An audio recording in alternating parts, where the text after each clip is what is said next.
podcast where we are focusing on people who took the lesson versus the loss. Damn. And I made a terrible decision by inviting Jessica from Harlem Chocolate Factory No respect. onto this podcast. But I will say, I'm actually going to let you do your own intro. I'm going to ask you a specific question. Okay. But I will say, we have become friends recently. Yeah, yeah. And it was actually still a terrible idea. It was. I said I wasn't going to invite no more Leos into my life. I said I wasn't going to invite any more ridiculous people. I didn't think that there were that many people who were more ridiculous than I am, whatever. And here you are, proving me wrong. One of the most ridiculous and unserious people I know. No, that is actually a compliment. I appreciate that. I don't know. I'm accepting. Listen, somebody has to do it, right? Mm-hmm. I looked up my chart when I was in the hair salon today getting this beautiful wig. Don't make me snort on this. It's my podcast. Don't make me snort. Okay, all right. When you were getting your wig. Ain't no cocaine gonna fall out. You be good. But I looked up my chart, whatever, and I'm a Leo. That makes a lot of sense because you are and you have no qualms cursing somebody out. Done. Like there's joy in your face thinking about cursing. I haven't cursed anybody out in a very long time. You're waiting for it, actually. Absolutely. I'm like, damn. I'll be watching little Karen videos like, test me. Come, make me move my car. Get me in the fucking head. Make me move my car. Yeah, please. Actually. I hope kids. That never happens to you. Go after my kids. Go ahead. Feel like say something to them. I'll be sitting there like, say something to them.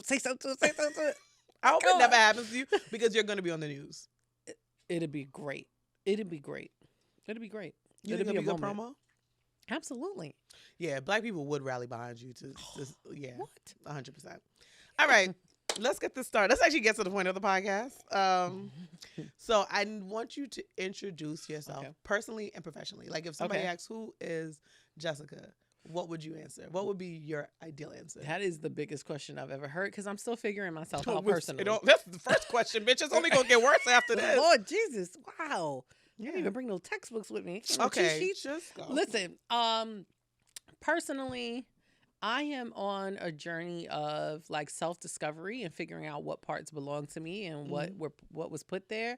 I think that I am a fun person, very dedicated, loyal, honest to a fault.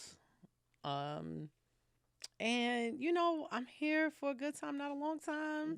That's also a Drake line, by the way. FYI, she just said she didn't like Drake. I didn't say I don't like Drake. You said you're not.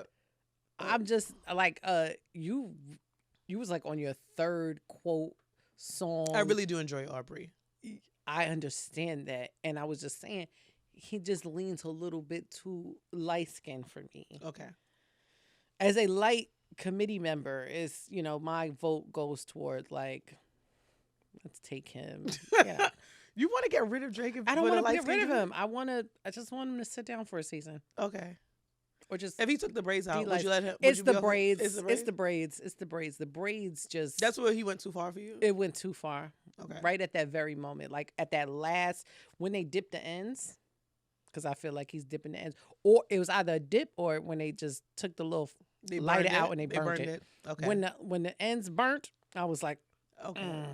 Back to your intro. Spirit. You're not here for good, you're here for a good time, not a long time. But at the same time, I think I want to just spread love and joy and love people from a real place, right? Like, and just be the truest version of myself in whatever moment and understanding who I am in those moments. Like I'm just on that journey, and it's like the people around me, I want them to be impacted by the love that I'm in that moment personally.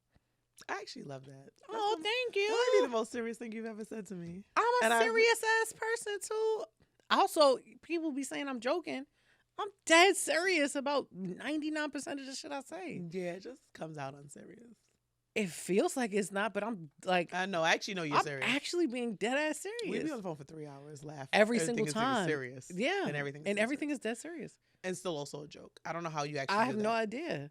You also forgot to mention that you are the owner, founder, CEO of Harlem Chocolate Factory. That too, yeah. I mean, like business is a part of my life as well, right? Like, I didn't realize I've always been an entrepreneur. I used to sell pine cones. My aunt moved to Atlanta when I was like 8, Mm-hmm. and we would go down there for Thanksgiving break. Mm-hmm. So I would go in every single complex in Atlanta. They used to plant pine trees. Mm-hmm. I would go get the pine cones, spray paint them, and then sell them when I came back for Christmas as ornaments. At 8? Yeah. First of all, Pier 1, y'all owe me a check because y'all wasn't doing that. You know where else they do that? Crate and Barrel, because I used to work there. I got them on my tree right now. But they wasn't doing. I did it first. Mm-hmm. I did it first, like Ray J. Get out of my I head. understand, friend. Yeah, you see it? You see it? But yeah, so I mean, that's like, even when I joined the Girl Scouts, like, I think the most fun I had was actually selling the cookies. Like, that process. I was a Girl Scout. I was too. I just didn't see Yeah. that for you because I feel like you would have yelled at everybody in the. I'm troop. people always think I'm like this outrageously like, aggression is the last thing I resort to Mm-hmm. all the time. Like, I want to, like, people be more mad at me than, like, in a serious situation. The thing that actually winds up taking it overboard is that I'm laughing for 90% of the time while the person is like, I'm laughing because genuinely this is actually me. upset. Like, in that, like, every scuffle I've been in has been as a result of me, like, laughing at a person when they were trying to be And you don't serious. laugh light. You laugh from From your my soul, dire- because it's yeah. hilarious. Because it's like, you don't Are you want. serious? Are you serious? Like, you can't tell somebody mentally ill. Like, I'll never stop fighting you. Like, why would you want to do this? This is silly. This is silly. Let me lose a fight. We're gonna fight every single day. Like, I can't do it. I can't take an L. That's what. Yeah. I can't I don't know how to Maybe take that's L's. our sound clip right there.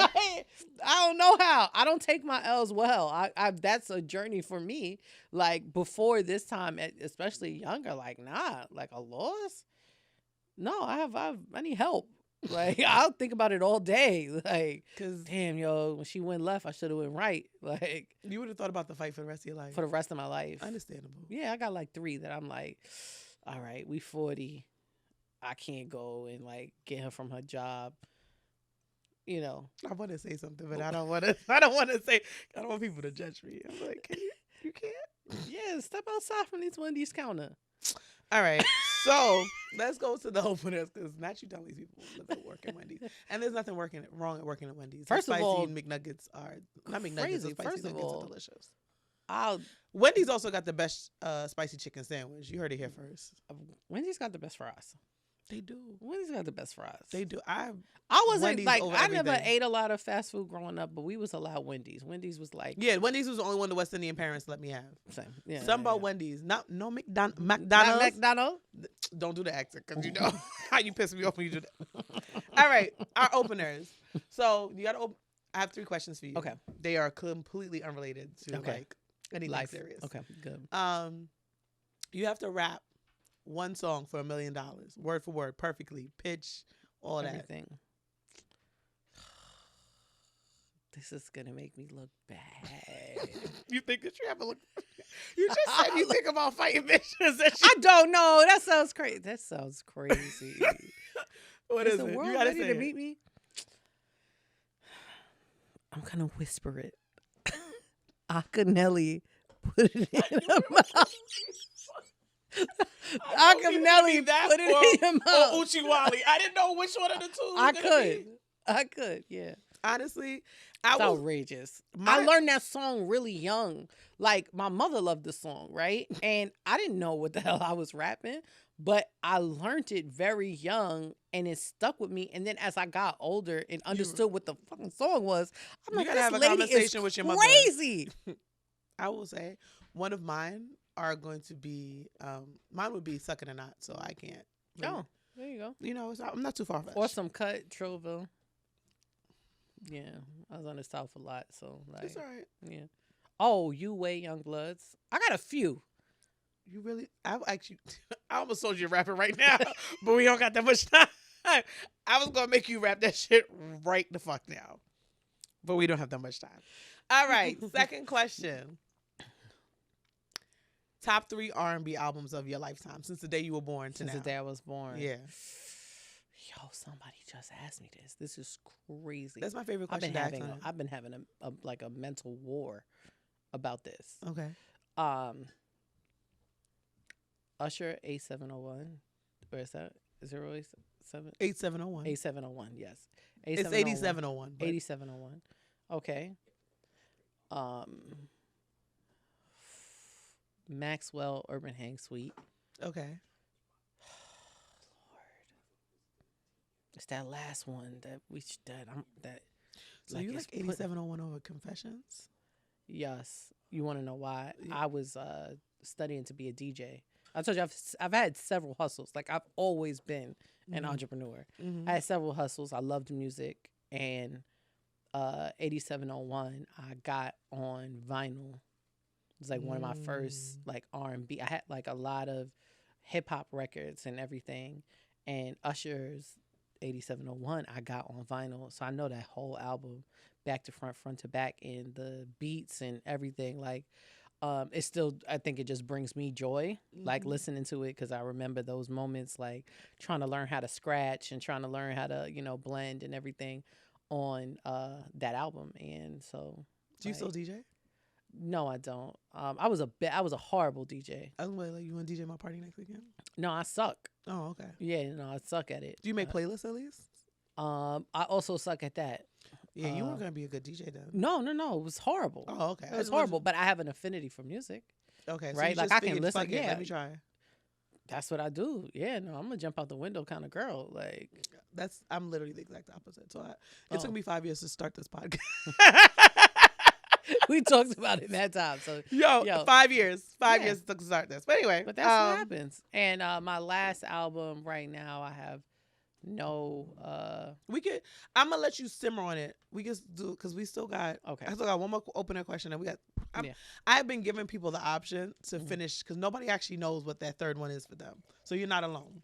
If it makes you feel better. That makes me feel better. All right, and then the last question of the openers. 2 have to go, and all their work. 2 and all their work.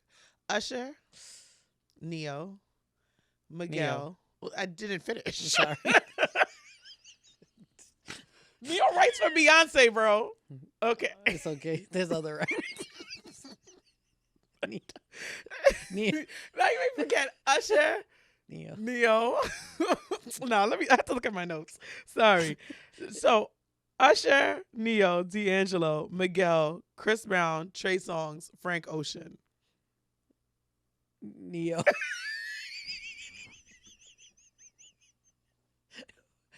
We can get him out of there 2 times and keep everybody. No, you can't get rid of Neo twice. We gotta make sure. Neo gave us Mirror. Neo gave us so much. It's okay. No, you're not taking Neo from me. No. You have one more person. You got to take somebody else. I can't believe you said take Neo twice. It's Dad. All right. To make sure Actually, make a second. I want this podcast to be done. I think you said take his daddy to be sure. To just make sure we can't get a second one. I don't know. Nah, I'm going to circle back to this question. Sorry. I'm so sorry. I don't like talking about people. I'm sorry. Neo writes for Beyonce. His work is gone. Whatever he wrote for Beyonce is gone. She will have other. She's amazing. She's gonna be okay. She'll be okay. All right, let's start this. Let's start the. I know a few songwriters that got some songs for her if she need them, but Neo could go. Wow, I'm so sorry. I don't want to talk about that man. I don't know him. I really enjoyed Neo albums. So I'm actually shocked. I don't think I've ever heard. I've asked this question quite a few times, like first dates, friends, groups, like game nights. No one has ever said Neo in the history of this. Are they okay? Are you? They was gonna get rid of Usher? No, nobody has ever said Usher either. Yeah. Usually people say like, so my two are, I think I said I wasn't going to say this again because they were going to cancel me. My two are D'Angelo and Frank Ocean. D'Angelo. Yeah, get that brown sugar shit out of here. I'm okay. I like the song, but I don't, what's the album he has? Voodoo? Don't know it.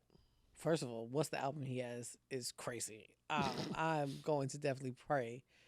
I'm gonna sprinkle some brown sugar on you next time I see you, and I feel like maybe give you that an is onk. also a hygiene issue, but we can talk about that later.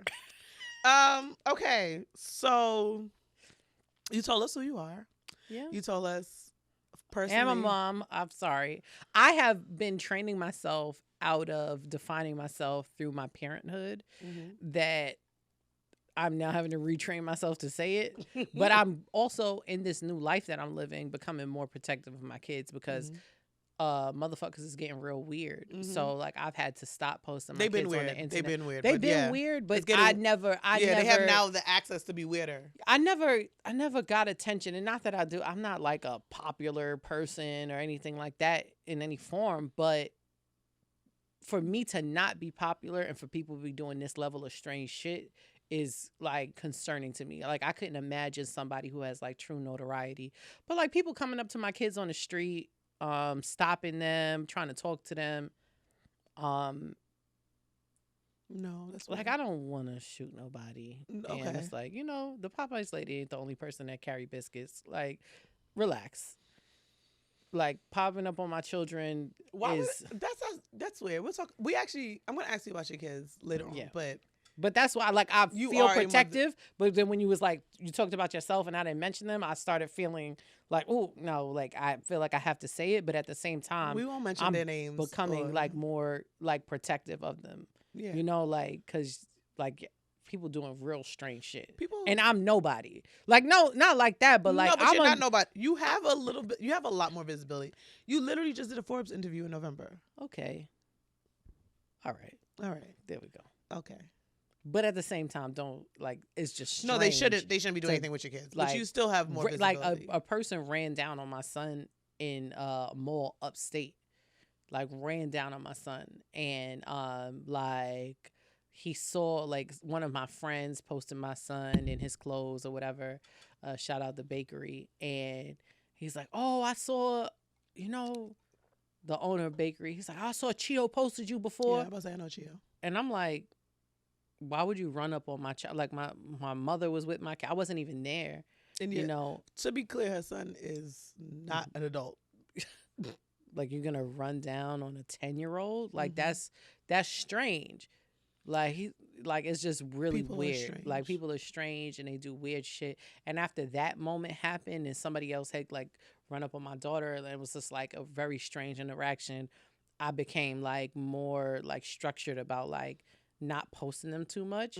But in general, I needed to start to like take back my social media and making it about me in general because I had moved it toward like just being about them after I had them. So it's been a weird balance because there's parts of it that like I don't want to look like a deadbeat, right? But then I mean, I was gonna say fuck what people think, but yeah, I know. But at the same time, like, so wait, for myself, how long has I know? But I'm asking this for questions. How long has it Harlem Chocolate Factory been around? So I started the business in 2014, 2015. We opened our store in 2018. Okay. Can you talk about the process of actually Jesus Christ getting not okay? Which part? Like, because the thing is, in the Forbes interview, you said you always wanted to be a chocolatier, and I was like, I don't know anybody who just be like, you know what, let me make some fucking chocolate. Like, no. So I want to know, like, how did it even come about? Because obviously it's working for you. So shout out to that. But listen, it came out of fatness. Like I wanted to eat sweets and my mother wouldn't let me. So you said, fuck it, I'm gonna make it. Absolutely. You really have been an entrepreneur since you. I told you, like I'm a very. That's another part of my person. I realize I'm very determined. Like if I want something, I'm gonna get it by any means. Which sounds weird, and we're gonna say within reason because that's all right. Nobody thinks that you're talking. I don't want no. You want to cover all your bases. I want to cover all my bases. Because you know what? Because people will come back to this podcast in 10 years on the surviving Jessica. Like I'm doing some wild shit in my life, and I don't need no one getting any ammunition or anything to say anything about me. One of my biggest fears is actually that this podcast or something blows up. And niggas realize the life I lived a few years ago. Listen, it is I what don't. it is. I literally. I want to tell people stories, and I really want this to inspire people. But I never want to be famous because I actually don't want anybody to know that I was really a different person back in my old day. But are we ever different? Hmm? Are we ever different? Like, Oh no, I'm different. I'm okay. I'm fundamentally the same person. I Mhm. just thank God for grace and discernment. That's all I'm gonna Absolutely, right? say. Amen. That's all I'm gonna say.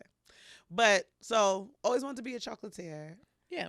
You then came up with the idea for My Harlem mom Chocolate. and dad met at a health food store. Mm-hmm. It was working at a health food store. My mother got fired. She's a horrible worker. Mm-hmm.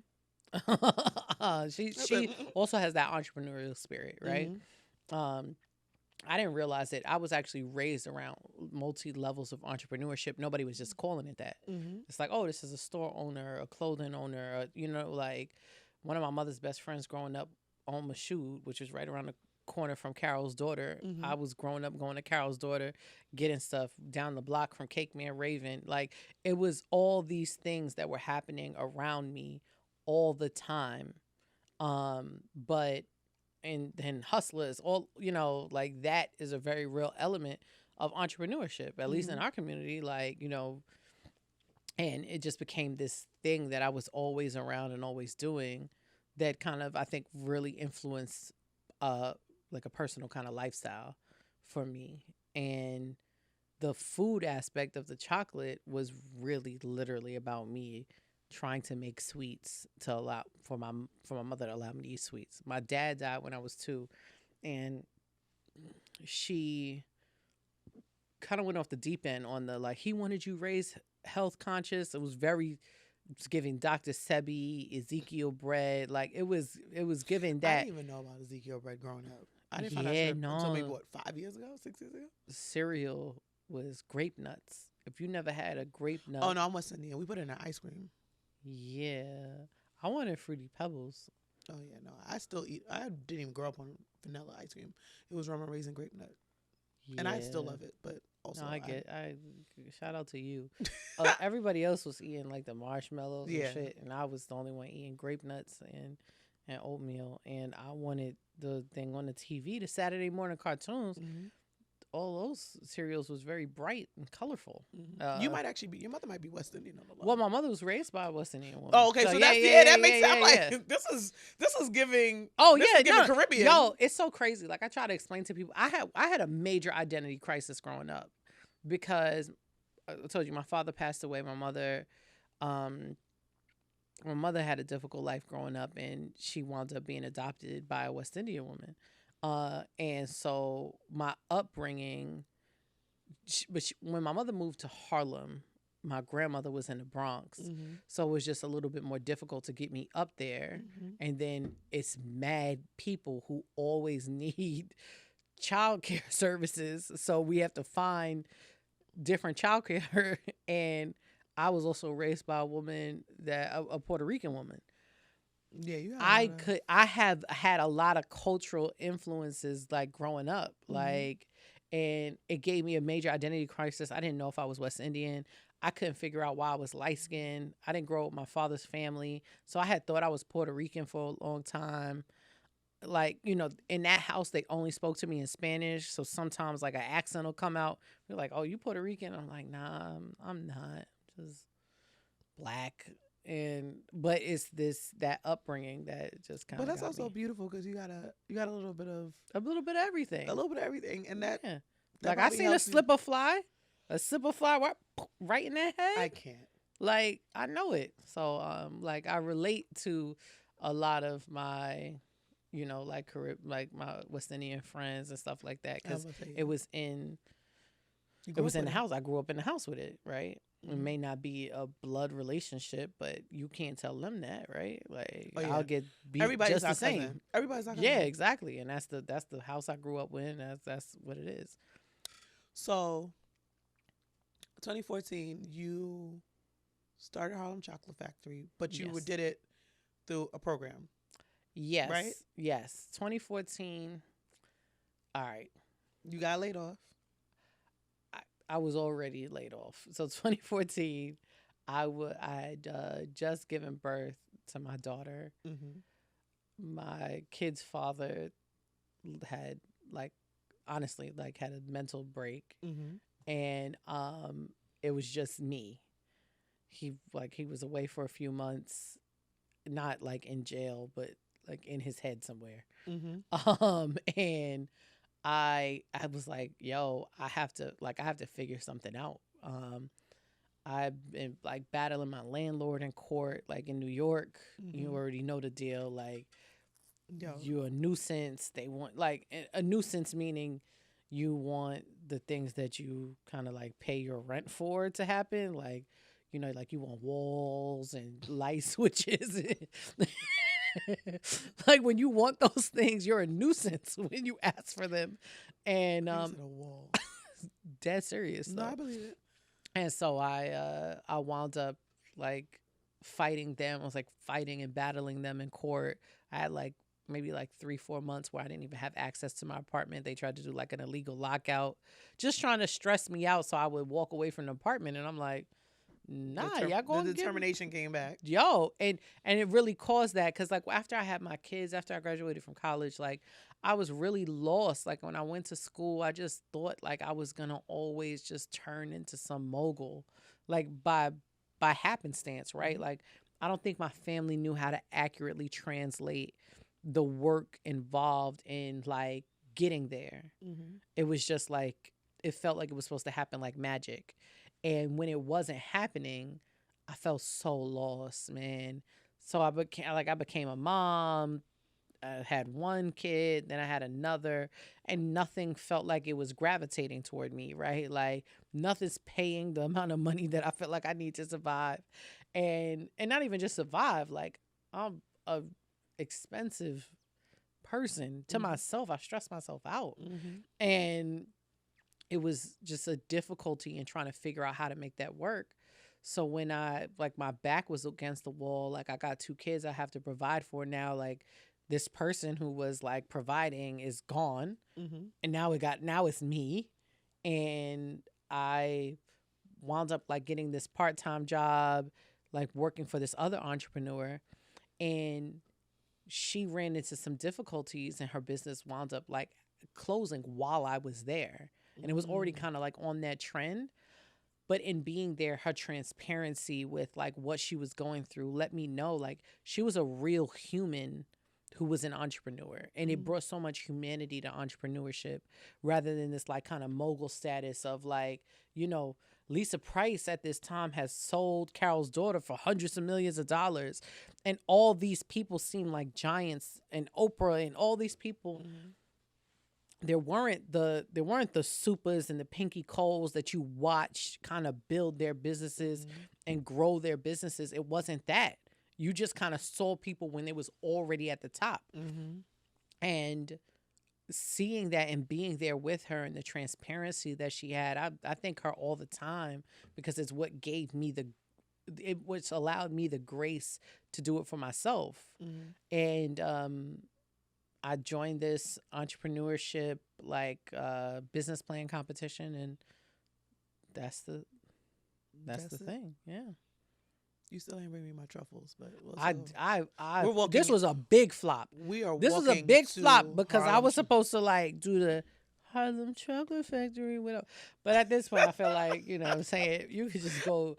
Put the link in the bio. I'll put a website. I'll put a Harlem website Chocolate on the Factory, bottom of put it the. right here. Harlem Chocolate I'm not doing Factory.com. that. You're not doing it? No. Damn, that Ask was- Sean if he'll do it because that I'm was- not. I that don't know how was- to do that that was shit. crazy. That was crazy. I Come can't even on, do just that a on a little TikTok sticker. video. I also don't make TikTok, so I barely make a reel. I just only do reels when my hair is done and I go travel. And for Ginger, my dog. So you gotta live for yourself, King, Queen. I'm All like, of that. damn. Now I'm Sorry, nigga. the T is T'ing. All right. Okay, so I will say, you gave us a lot of context on that. I will Yeah. say, I don't think I've ever seen a brick and mortar chocolate store in New York or Yeah. any major city that's not like one of the big manufactured underneath another CPG brand. Yeah. Are you like the only one? Do you know or no? There are a few. But in Harlem, No, there's none other. no. It like a market like this requires those big names. You know, there's some small guys around the city. There's a few of them, but I will tell you, just because I know a lot, like they got some coins behind them. This is self-powered, right? Like that little cheap ass purse you see over there, like that's the coin back in this, you know, and there's nothing in it. That bag is very light. It's some lip gloss. I think it's like a tester. I couldn't even afford. Oh, it looked like satin. All right, come on. Let me stick my ankle out. Oh wait, no, good, because it's a little ashy. All right. I didn't even see it. What made you want to open up the brick and mortar? Oh shit! Nah, I stuck that ankle out with wild confidence, and it was. It's looking very Caspery. Let me pull my pants down and stand to the side. Nobody can see your ankle. But it's a two-piece. It's a two-piece. Satin-esque. It feels good, though. It looks shiny. It feels very shiny. It's giving quality. Sateen. With the two E's. I know. It's all right. What actually made you want to open up a brick and mortar store? What made me want to? I didn't. I love a real ass. Let's keep it real. So you want to know why I have this store? Why? I've never really publicly talked about this. So what was this? This was like 2016. I was working when I started the business. I wound up finally getting a job because I'm like, yo, to support this business, I need a job to support my business. Like something has to stabilize my life so the business money that comes in can go and stay in the business. And I need to have consistent work. At the time, my kid's dad had come back and was being normal for whatever amount of time, and I'm like, all right, I've stabilized my life. Like childcare, having destabilized childcare will throw you off, and it was extraordinarily difficult to do that without work. So I found a job. I was the director of marketing at the Department of Homeless Services. Oh, I did not know that. Yeah. Look at me working and shit. It was a great experience. Mainly in advocating for myself and recognizing that you're an entrepreneur no matter where you go, right? Like if you live in a capitalist society, you're an entrepreneur. Whether or not you want to own a business as a part of your entrepreneurship is between you and God. But if you go to work and trade your time for money, you're an entrepreneur. Straight up. I don't believe in that whole you got to own a business, trying to tell people to own 15 and 16 different businesses when that's not in their spirit. Ownership is a specific gut punch that you got to be willing to take. But when I got there, they were paying me less than they told me when I signed my paper. I was the lowest paid. Isn't that technically illegal? Yes, I wound up having to fight for my worth for a I'm year. That sounds It was super illegal. It was wrong. If that's not on the contract. Are y'all dumb? Yeah. Are y'all dumb? But that process of fighting for myself every day in the reality that for me, there wasn't a safe space. For the way my personality is set up, some people are comfortable working at a job. I am uncomfortable because I become targets of the hierarchies that are created by work, job places. I don't even, is that a place? Is that the thing? Job places? Is that what it's called? Workplace. Damn, you really my tea is. I'm gonna say, damn, you really had a real job in the man. Well, you're an entrepreneur. I know I did. I had a job. I worked there. But fighting for my money and fighting for my, fighting for that, I wound up nah, I was oh, this is not going to work. Because I'm fighting for just what I signed for. And I already should have been making more than that. So it's crazy. And not on some sometimes you got to put the work in, right? You got to shut up. You got to prove your worth. You got to put the work in. Quote, oh my God. People took that out of cut. Yo, nah, do not I don't care if you cancel me, one, because please. But in that, the reality is that you got to make sense when you're trying to negotiate for more. You got to present a package that explains your worth. We sometimes go into things already feeling like our worth will not be, and it's not, right? Like our worth is not recognized. So I get the trepidation in walking into a space and being like, oh, I got to prove to you why I deserve even more, when you feel like Black people should just be working for free in the first place. Okay. But that should not stop you from creating and amassing a package that you can present to say, like, this is why I deserve more money. Or even putting yourself into projects that say why you deserve more money, or going through the process of figuring out what parity is. I talk about parity. Any podcast I'm on, I'm going to talk about parity.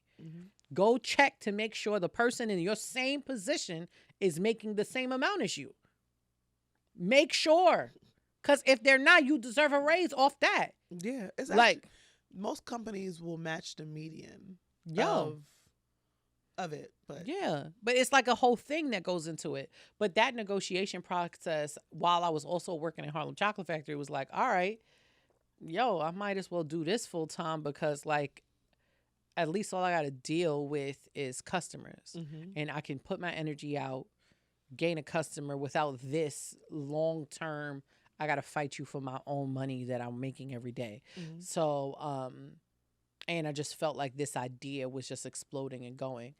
I was working and I wound up getting a contract from a major retailer. And it was like 6 figures. So I'm like, oh, I need production space now.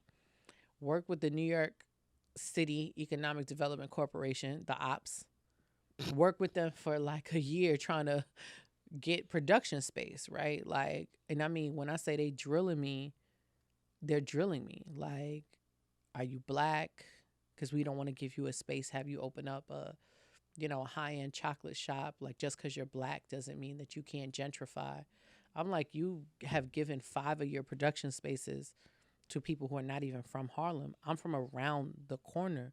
These projects, I walk through them every night to get home. I'm working at DHS from 9 to 5, coming home, putting my kids to sleep, dinner, all of that, and then going out to the kitchen to work, and then coming home before they wake up.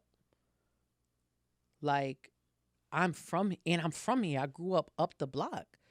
You're not going to give me a space because you're worried about gentrification? Well, we've already had some pushback. And so it was like this whole thing. So it was all these hoops that I was going through for like 7 months. And they were just dragging me along like, oh, we're going to give you the space. Like, like, okay, just if you post some pictures of your family, we just don't want people to be confused about whether or not someone who's white. Post pictures of your family? Yeah, to prove my Blackness. Because they had originally thought that I was a white woman opening up Harlem Chocolate Factory. That's happened to me multiple times. Because of your name? The name, I guess. Maybe my skin color. You're not that light. I'm not. I didn't think I was that light. Yeah, you're not that light. I didn't think I know so. you light, but you're not. I didn't think I was. No. But like, maybe Fenty, sponsor me, hold me down, give me some color. I'm about to say, you want a black face? That sounded crazy. That sounded crazy. Wait. No. That was insane. She said that. Cancel her, not me. Cancel her. You talk about Fenty's gonna help you. I'm just saying, just so I can look bronze. Oh, so you want them to give you a bronzer? I don't know. I don't know how this goes. Me neither. I don't know how it works. We're gonna go back to this. So, okay. Yes. Long story short, the day before we about to sign the contract, and it just so happened to coincide with my kid's dad kind of like, one flew over the cuckoo's nest again. They pulled the contract from me. Like, we're not going to give you the space. So I was literally asked out. I had purchased equipment. I had got my loans together. I had gotten everything aligned. And I was like, you know what? I could, he don't want to help. I could leave this job because I'm about to get this space. So it's like a 2-month window where I ain't really going to be down bad. Like, I got my little savings, whatever. Like, until we get up and we do this contract. And after the contract, I get paid in 90 days. So I'm like, all right, 6 months with no income I'll be okay. Like, I just got to get my stuff together. And they pulled the contract from me and I didn't have a space. So I had equipment coming in from Italy and I had to figure it out. And we found this space. My mom actually found the space. And, you know, I had to take it. I did not know that. I must say, I did not know that That was the L of all L's. Yo, I was going around Harlem trying to find a space, right? And they was just walking around? Yo, I was calling real estate agents, walking past places and whatever. And I went into this one space and it was maybe like a size of a shoebox. Like I could probably fit my 2 pieces of equipment and maybe a rack for some with some seat trays. And I walked into the space. There was like some steps and the guy's like, it was next to an African hair braiding store. It was like, oh, they kind of sectioned this off. So he was like, this used to be a part of the hair braiding place. And all they did was like put up some sheetrock to like divide the spaces. And I was walking in, they created some steps. I stepped on the step fell apart. All right. And I fell on the floor and I could see the women like doing the hair braiding on the other side. And I was like, all right, God, if you ever wanted to intervene in my life, you can intervene in this moment. Now's the time. Now's where I need some Now's help. the time, my G. Now's the time, my G. And literally, like a few hours later, my mother called me like, I've been talking to people about you, and this real estate agent says somebody turned in their keys and they got a spot uptown. Shout out to your mother. Shout out to mommy. Like she held it down. And I went through the whole process and got the lease in the next week. We weren't necessarily ready for retail. I wanted just production space because retail is a different monster. You've been handling the monster well so far. It sounds crazy also. That sounded Pause. It definitely. Pause. Okay. Please. This is an inclusive podcast. Oh, no, not on that. See, we're from Harlem.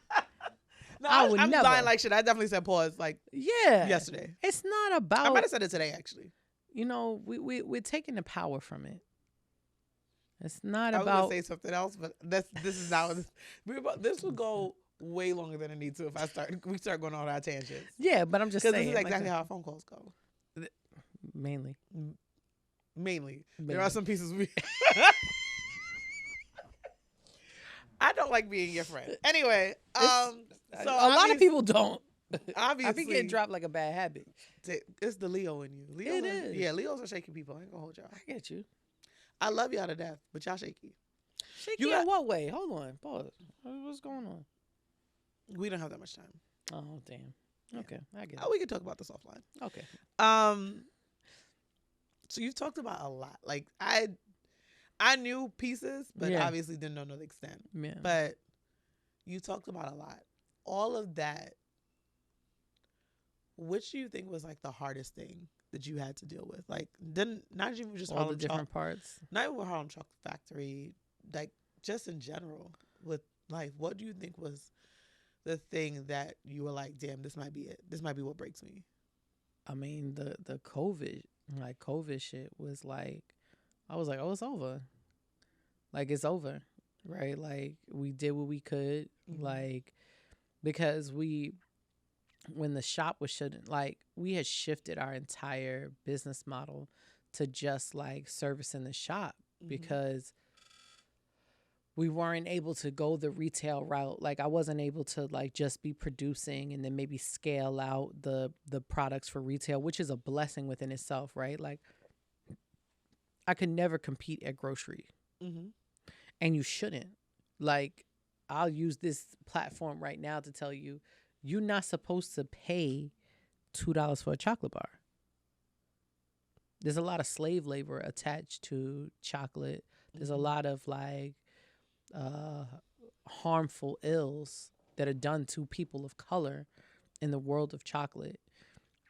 And it's all to keep that $1.75, $2 price point. You're not supposed to pay that little. Hell, even $5.99 is just not enough. Mm-hmm. You also not supposed to just be in a day eating an entire chocolate bar. You're not. It's expensive for a reason. But I'm saying there are other things. I love chocolate, but I don't love it to that much to be like. But if you were eating real chocolate, right? Mm-hmm. A few bites would satiate that. Mm-hmm. Because it's such a. Wow. Yeah, I got my English major. You know what I'm saying? I'm a smart bitch too. Look at you using words and shit. Yeah, you know what I'm saying? I have to flex real quick because sometimes people think I'm stupid. Satiate. I don't think it's actually the people who are the most unserious that are probably the smartest. Because all they do is play all day because they know they're smart enough to do so. Absolutely. But there you go, Al. I feel seen. No, so like you're just not supposed to pay that little. And I think if I would have gotten to that rat race around like, okay, we got to get the price down. We got to, we got to compete with. I'm never going to be able to compete with a Hershey bar. Mm-hmm. Never going to be able to compete with those things. And being forced into this space made me rethink that business model. So I'm not upset at it, but it was a difficulty when that wound up shutting down. Mm-hmm. Because we now have no angle to make money. Mm-hmm. And we were very big in the corporate gifting world. Every corporate was like, oh, we got to reel this money in. We not buying nothing. Mm-hmm. COVID was a wild ass time. It was a wild time. I do miss the pandemic a little bit, but because I was saving money and not having to go outside. Yeah, that was different for me. Mm-hmm. And then like I was just like, my kids, like they can't go to school down here. It's crazy. So it was a blessing in that it gave us an opportunity. Like we wound up moving and with my mom upstate, and I could finally get some help. Like I was kind of killing myself in that regard. Mm-hmm. But it was so hard when after the George Floyd, everybody and their mama was looking for something black. And before it was popular, we were like, we are a black chocolatier making black chocolates. Mm-hmm. Like everything, like we have a sweet potato pie truffle. We doing this for black people. Like, yeah. You got them in the store? I got them in the store right now. Okay. Like sweet potato pie, banana pudding, red velvet, cognac. We do Uncle Nearest in our whiskey, mm-hmm. Black Girl Magic in our rosé truffle. Like, like these things. You better advertise. You know what I'm saying? You hate it? Okay. No, I was laughing.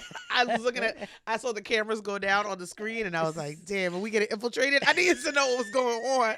Sean looked back. I didn't know what was about to. That damn Elon Musk. I'm like, what? That shit's still triggering for me. Oh, I'm sorry. For those who don't know, I used to work at Twitter. We can run down on him. I don't want no parts of that. We can't say that? I don't know. That man probably got a tracking device on all the ex-employees. So I don't know. But we're not going to talk too much. I work for myself now. All right. The best boss. I'm not. I'm a terrible boss. But I can't fire myself. And I can't quit on myself. I need to fire myself. I actually do. I actually need to fire myself. Why? I'm in a position right now that I'm actually hurting my business at. By being? Yeah, I'm in the head of our production. Mm-hmm. And we are so busy. One, I need to be growing branding and our partnerships and staying in this kind of creative role. And because I'm in the weeds around like the production, how do we scale production and how do we do this, that it hurts our business. And I'm the most expensive person for that position. Even though I don't get paid for it, but my hourly rate now is so high. I would never pay someone this hourly rate to do this job. Mm-hmm. And because that I'm in that position, it actually hurts the business. No, that makes sense. I don't put it on paper. But I spoke to a few people who talk about like firing themselves. Like they actually own their company. They're like, we gotta fire themselves. Gotta fire. So COVID hit. Yeah. It was a hot ass mess. Shut you down. Because they really lied and they said we was going to be back open in 2 weeks. Yeah, they did. So I went thinking that I was about to chill for 2 weeks. And it was the most unchill chilling that had ever chilled. Yeah, they lied like shit. They lied. I thought I was going right back to work. Literally. I was like, a 2-week vacation. We were so happy. It was like, oh, we just did Valentine's Day. So now you get a little Gucci. break. We got a break. Yeah, like no. we from Christmas through Valentine's Day, we don't take no break. So I was like, what's the new break? SpongeBob voice? 2 years later. 2 years later. Like it was bugged, and I really thought that we were about to, relax for a second and just go back at it, and we didn't. And then it was like, yo, how do we make this happen? Mm-hmm. So how did you make it happen? I don't know. God's grace. I still don't know. I literally do not know how we made it happen. I don't know. It's a combination of Beyonce, okay, the CEO of Lowe's, and Oprah. Okay, yeah, because Oprah. That's when we got on Oprah's Favorite Things. Yes, that's right. But that was a bugged out scenario. I was like, oh, we didn't get this. I sent Oprah paper cutouts of what I thought the bars would look like, because I had told them we had bars coming out and we didn't. And not you lying to Oprah. It wasn't a lie. If she said yes, we was gonna make it happen. I didn't know how, but I would have killed myself and made it happen, and I did. I made it happen. So you had to have a specific kind of mentality to make sure this shit was still happening. I'm nuts. I'm nuts. Like, I will jump out of a window and figure out how to do the wings on the way down. Like, that's me. I mean, I think I love that for you. I hate it for me, actually. I'm absolutely not that person. I want me to relax. I want me to relax. I want me to go to sleep. But it's worked for you. Yeah, no, I think I need something else. I grew up in a lot of chaos, so I need peace. So wait, do you think you're successful? Sometimes. Other times, I take that L. Sometimes those wings don't come together and I hit that ground. But you learn from it. Yeah. You don't sound sure. It's just that the learning is expensive when you don't have the runway, right? Like, be listening to them podcasts and they're like, yo, we lost $1 million in the first year. I'm like, bitch, you got $1 million to lose? And I didn't feel that until, like, we lost $1 million. I remember when I lost $10. Yo, I will tell you about when it's time I lost $10. Yo, it's the most heartbreaking. I never knew why God did that to me. I never knew until this year. The pandemic did other things in terms of impacting supply chain and everything, where we had to find a solution to our packaging. We wound up having 50% of our business, no packaging, no way to sell it. This is wild. Costs literally $1 million loss. I lost $10 in 2013. I'll never forget. I'll never forget. Go ahead. I was going on a train. I didn't have when I say I was broke, I was broke. I had to ask my kid's dad for $20 to take the train to go to this appointment. I didn't have any money. Now, I could have, my friends punch me in my face to this day, could have asked them. But I think when you kind of get into this mode of just feeling so embarrassed about what your life looks like, right? Like, there was no reason in my mind to ever be in that situation. One, to be a single parent. Two, to be a broke ass single parent, and just to be in that level of struggle, felt like it was just like everything about me is just some loser shit. And the things I was telling myself about myself and who I was and who I'd become was so outrageously painful that facing it with someone who you felt like could have even encouraged you, like, I don't want to hear, oh, I'm gonna get through it. I don't feel like I can. That's real. So those words don't mean shit, because it's like, if they're not actionable, it just sounds like now I'm going through this shit and I'm being negative. So like, it feels like you're throwing marshmallows. I don't got the money or a good mindset. So you're throwing marshmallows at me, and I already feel like my life is on fire, and it's like, I don't want to confront that. I don't want to look at what I am perceiving as disappointment when it's really hope, right? Like I have a negative outlook on my life. Like that's how I'm looking at my life when when the reality is like everybody's going through something. On some real shit, when you're down bad, hope feels like an attack. Yo, hope feels like when someone tries to offer you hope that you do not have, it feels like an attack. Yo. And I wish people would understand that.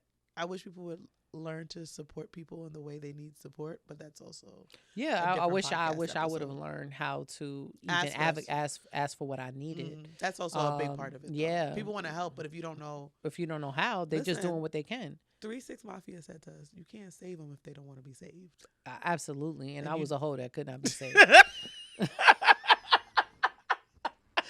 and I was stop making me snort, bro. It's just real. Like I couldn't, and I didn't see a way out. And but it also makes you very susceptible to the same ones causing you that pain because they're the only people you feel comfortable with to be that ugly in front of. And whatever, he gave me $20. Have you ever been on the 2 train on 110th Street? That's where I'm from downtown Harlem. Got on the train. The wind in that tunnel is insane. That wind I'm is wild. running. It's wild. It's wild. It's wild. It's actually wild. Level. It's tsunami level. So I'm running to get on the train.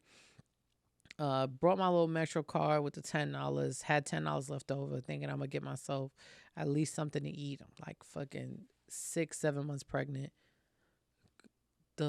I get on the bus. And you pregnant. And I'm pregnant. Get on the bus, getting downtown. I go in my pocket, no $10. Recognizing that's what I felt. Felt fly was the $10. I hope whatever person picked up that $10, I hope you did something with it. I hope you did. I thought she was gonna say something. Wow. No. I hope it blessed you. You know what I'm saying? But that moment, I was on the. Now I'm not a crier in general, right? Like I'm not. Also, exact opposite of me. Oh yeah, no, I'm not I'm not like in my most comfortable spaces. I might allow myself to do that. I'm trying to get myself into the habit of allowing myself to feel all of my feelings and to live in them and to not be numb. But in that moment, like they hit me. Sometimes I feel like if I cry, I'll drown the world. But in that moment, they came without my permission, and I was boo-hooing over that $10. And I realized I only feel crazy about it. I only feel crazy about my life because I'm telling myself that I should feel crazy about this. Nobody would look at me crazy if I was a widow. I'm telling myself stuff about this because of what I'm saying as the perceived choice about what it means to perceive someone in that way. You know, nobody's gonna understand like, oh, this person is dealing with mental health issues and, you know, these things that have absolutely nothing to do with me. Okay, and also he don't like me. Why am I now a pariah because somebody don't like me? He don't like me. He gets to not like people. Just so happen to be the person that he has kids with. He don't like them. He don't want to be with her. Why am I now the scum of the earth because of that? And it's all the story that I'm telling myself around what that means about who I am as a woman. And that moment brought me to a space. It took a while. It wasn't like an instantaneous whatever. It wasn't like you was on that. You made a plan on that. Like by the time I got off the bus on First Ave, I was like, yeah, I'm good. Like it took time. It was like a lot of bus rides, right? Like it was a lot of bus rides with nothing else to do but think.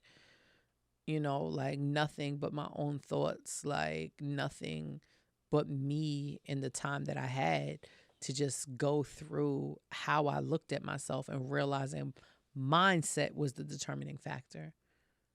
And if I thought differently about where I was and who I was, I could manifest things differently. I hate like people like, you just got to manifest it. But like literally within yourself, you make things happen outside. Inside yourself, you plant the seeds of the way that you feel, and then that impacts your actions. So what is your mindset now in this space? You Oprah favorite things. Forbes. You've been Forbes twice, low key. Low key. High key. High key. It was a little twice. Twice. Yeah. This is my second write up in Forbes. Yeah, Sharon. So, what is your mindset now? Because I mean, granted, I know everything is not perfect, but you're in a completely different space. I'm not shit. Okay. No, but that's it. That's your mindset? Yet you're not shit? And I'm still happy. I still get to do it, and I still do things anyway. What do you mean you're not shit? Like, I'm not where I want to be. Okay. I don't have none of, I'm not going around buying houses for everybody on my team and able to buy cars. I have like an incessant need to take care of everybody. I can't do any of those things.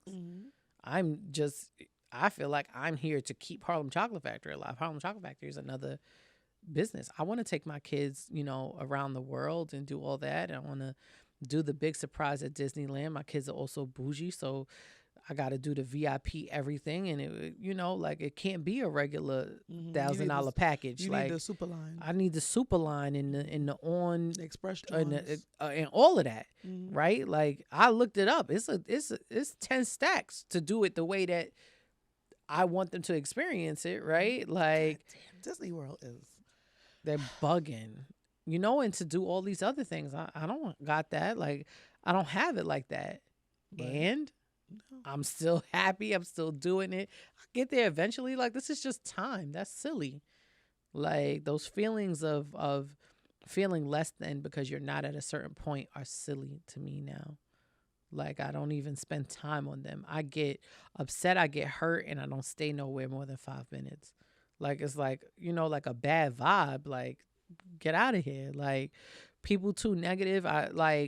For me, my thing before was to try to, like, change people's negativity. Like, yo, look at this positive thing. And that's what had me so drained.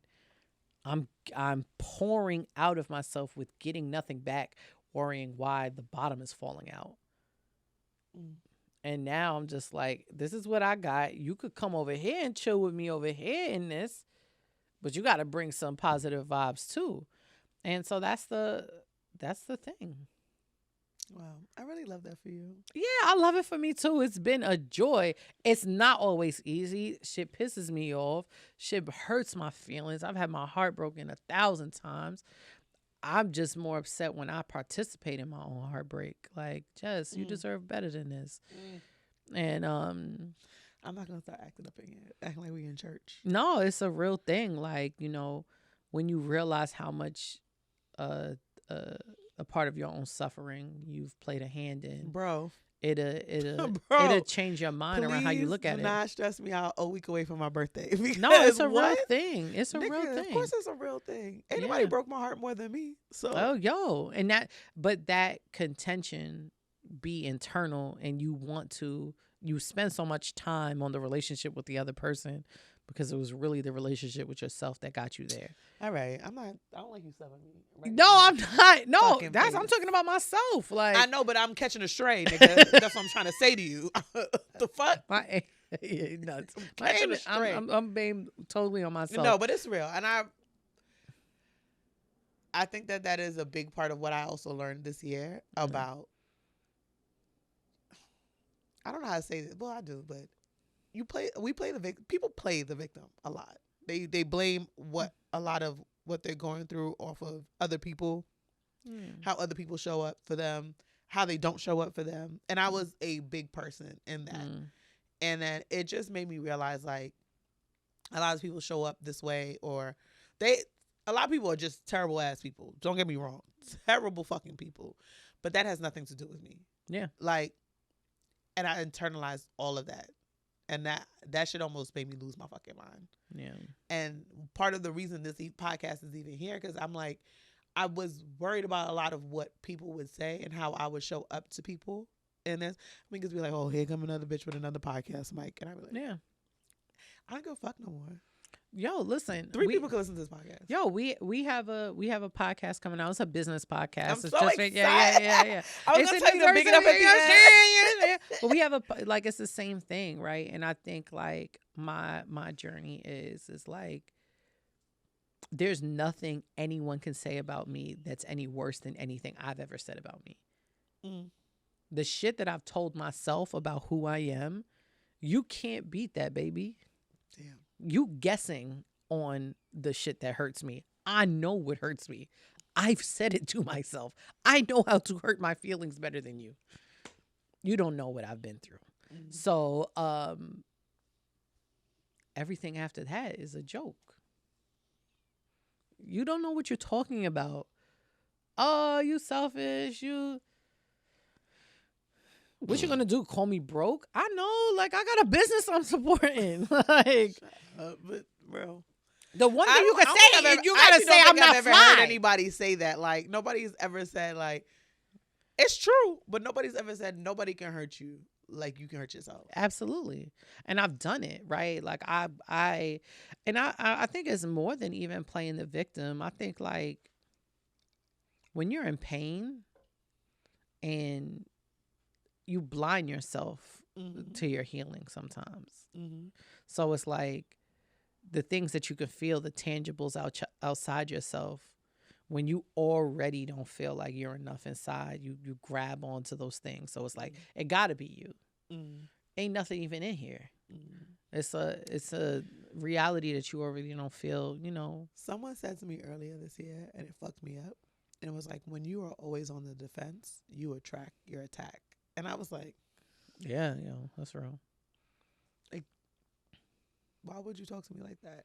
And I just think about how how a lot of times, not just me, but people in general just are waiting for someone to, like, do something bad to them. Yeah. And your body is literally just, you are ready for attack. So, of course, it's going to come to you. Yeah. That shit is a horrible way to live. Yeah, I think everyone's a good person. Okay, well, I'm not there yet. I'm not there in my journey yet. I have a lot of trauma around not trusting people. So I've already studied multiple exits in here and everything. Like, those traumas are not going to go anywhere, right? Yeah. Like, I have gotten out of, certain, feeling like I need a weapon everywhere I go. I'm a business owner now. I have an axe in my house. Yeah. Oh, there's an axe. Yeah. There's a hatchet in my house. Yeah, no. That's always a thing. Few box cutters hidden around. Yeah, but for me, like, that's a reality. Like, I don't think I'll ever be able to undo the trauma of, like, growing up in Harlem in the 80s, right? Like, 80s and 90s, like, that's never gonna be undone. I'm okay with that. Are you? I'm okay with that. Have you can't even talk. Are you in therapy? I've been state mandated therapy since I was, like, a kid. So I've gone to multiple therapies. Okay. Yeah. I'm not saying that, like, it's going to fix everything. No, it's a piece of myself that I accept about me, right? Mm-hmm. Like, I know what I need now to be safe. Mm-hmm. I know what I need to feel like to be safe. Like, I know what environments I need to be in to feel safe. Mm-hmm. But the idea that I will walk into a room and feel a need to establish safety, I'm not going to be able to undo that, right? Mm-hmm. So if that means coming to an event with something, then that's what that means, right? I don't know her real name, but Don't Call Me White Girl on Instagram. Oh, I love her. She did one hand on the one hand on your head, one hand on the front. Yeah. That was a one leg yo. up. That was a That's good video. a real thing. She has a clip where she talks about how she's paranoid and she loves living there. And I'm like, no, I understand. She was like, I same thing. I know where all the exits are. Yeah. I live in a state of paranoia. She's like, and that makes me happy because I like to be prepared.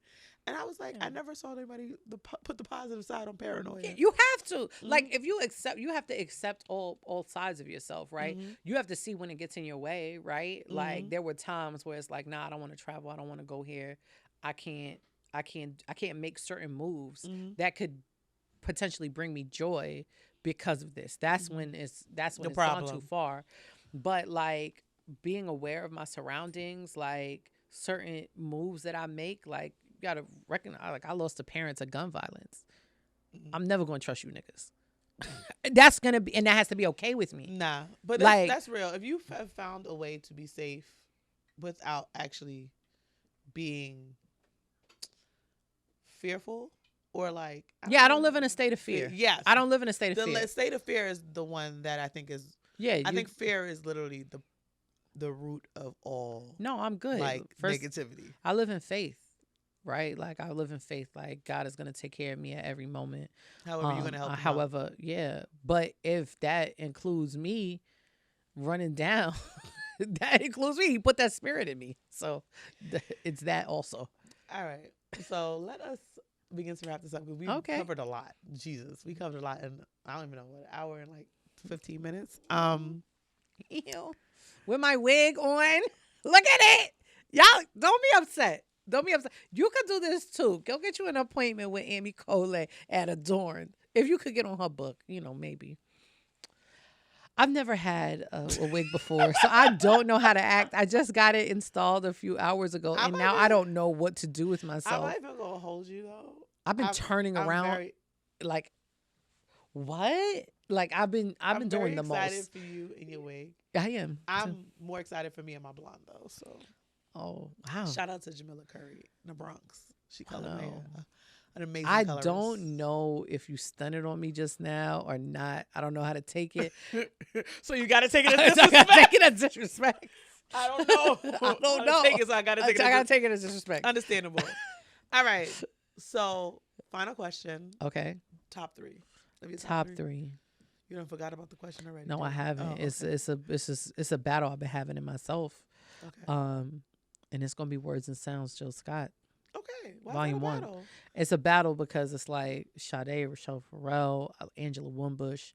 I listen to those albums. Mm-hmm. Switch, but that's not necessarily R&B, but it still is.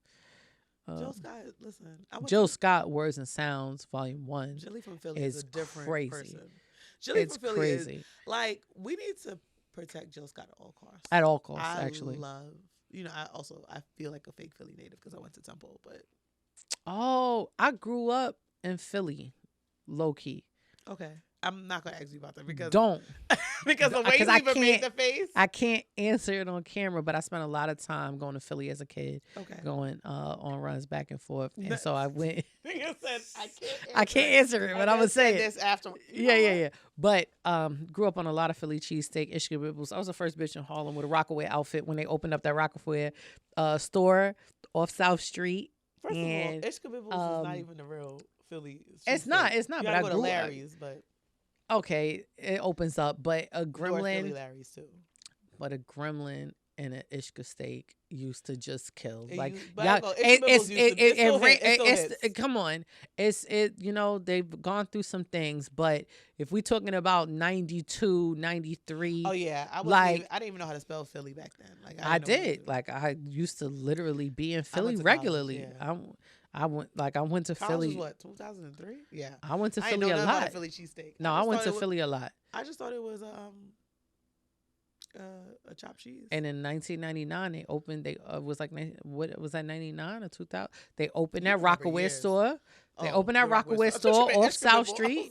They opened a Rockaway store off South Street, and I got this baby blue Rockaway shirt because they didn't have Rockaway woman. Mm-hmm. They launched it at that store.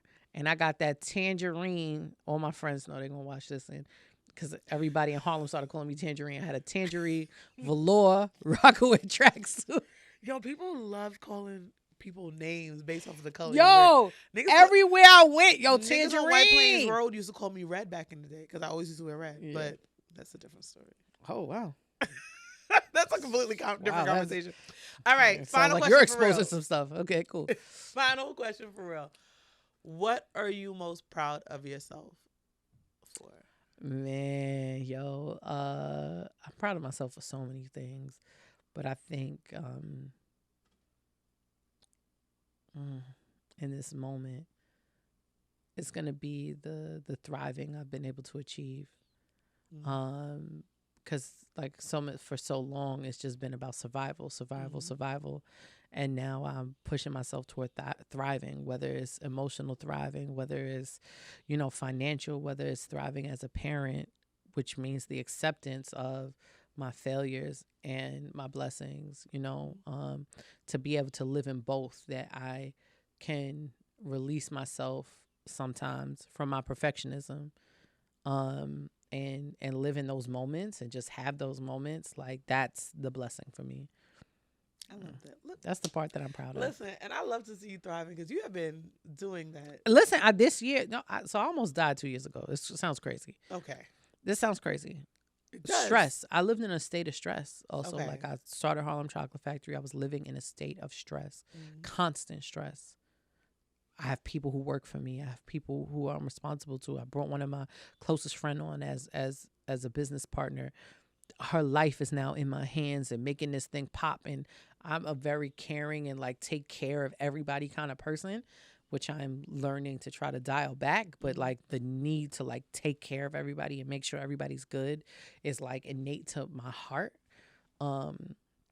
Gets me in a lot of trouble. Lord, release me from the shackles of taking care of everybody. That's a real prayer, though. Please put me in that prayer, too, actually. Seriously. Yeah. I'll burn a candle or something. Yeah, what the bitches burning?